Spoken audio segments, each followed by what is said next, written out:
दोस्तों, आप सभी का स्वागत है विकास एकेडमी पे। आज हम लोग बैटल ऑफ प्लेसी पलासी जंग के बारे में डिस्कशन करेंगे। ये जो पलासी है ये कहाँ पे है ये जानना जरूरी है, और कब हुआ था, क्या इसका बैकग्राउंड था और इसका नतीजा क्या हुआ, तो डिस्कशन करेंगे। देखिए, ये जो पलासी है ये मुर्शिदाबाद ज़िले में है। मुर्शिदाबाद ज़िले में है। कहाँ पे? वेस्ट बंगाल में। बंगाल में याद रख लीजिए, ठीक है, बंगाल में है।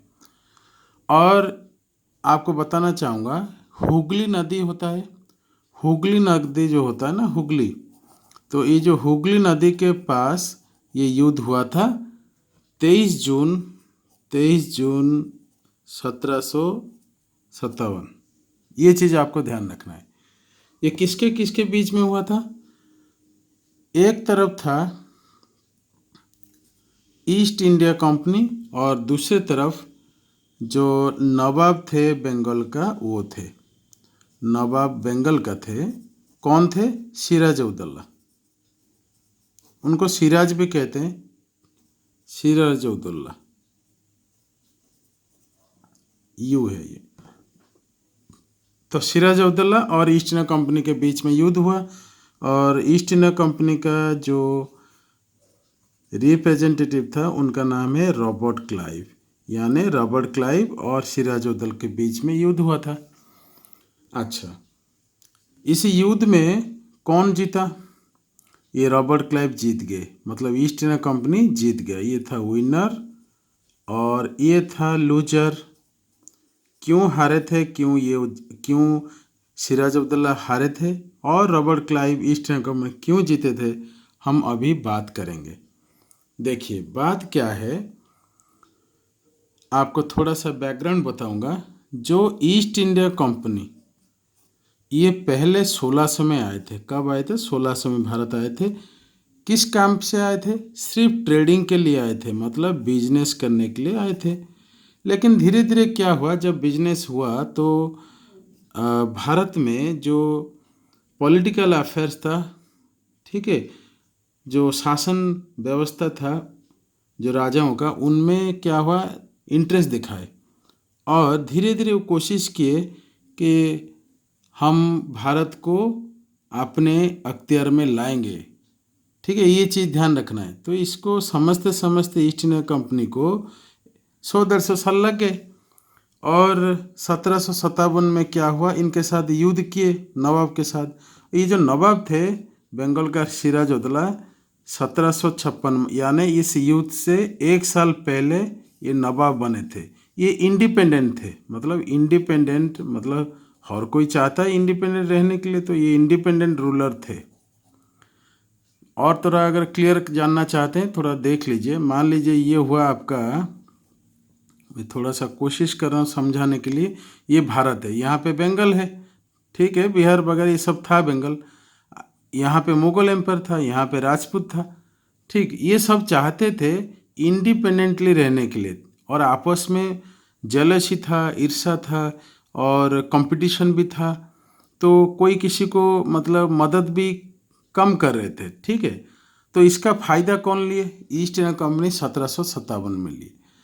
मैं बताना चाहता हूँ, ये 1757 में क्या हुआ, ये जो नवाब थे सिराज उद्दौला, वो चाहते थे किसी भी तरह से ईस्ट इंडिया कंपनी को बंगाल से हटाए। क्यों क्यों हटाने वो चाहते थे?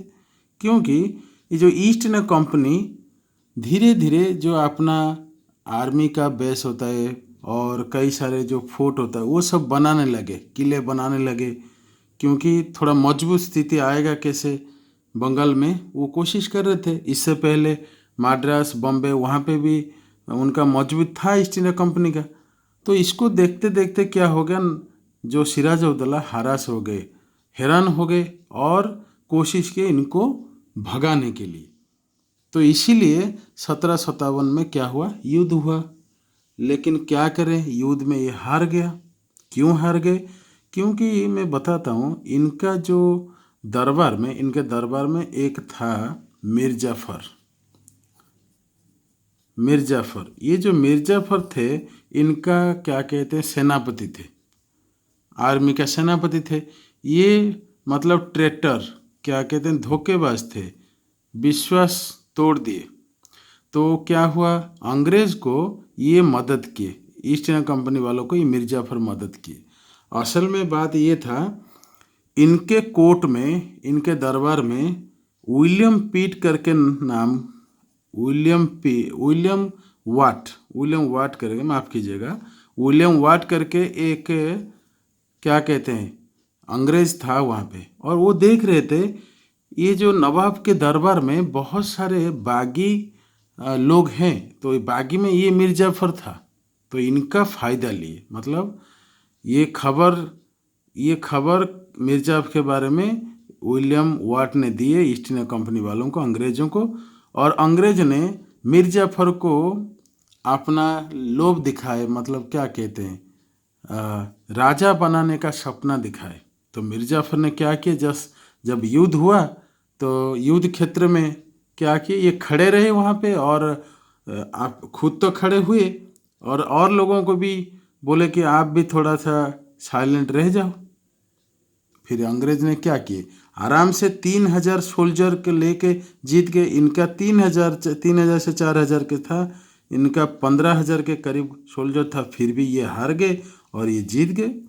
और जीतने के बाद इनको क्या किए, राजा बना दिए, नवाब बना दिए।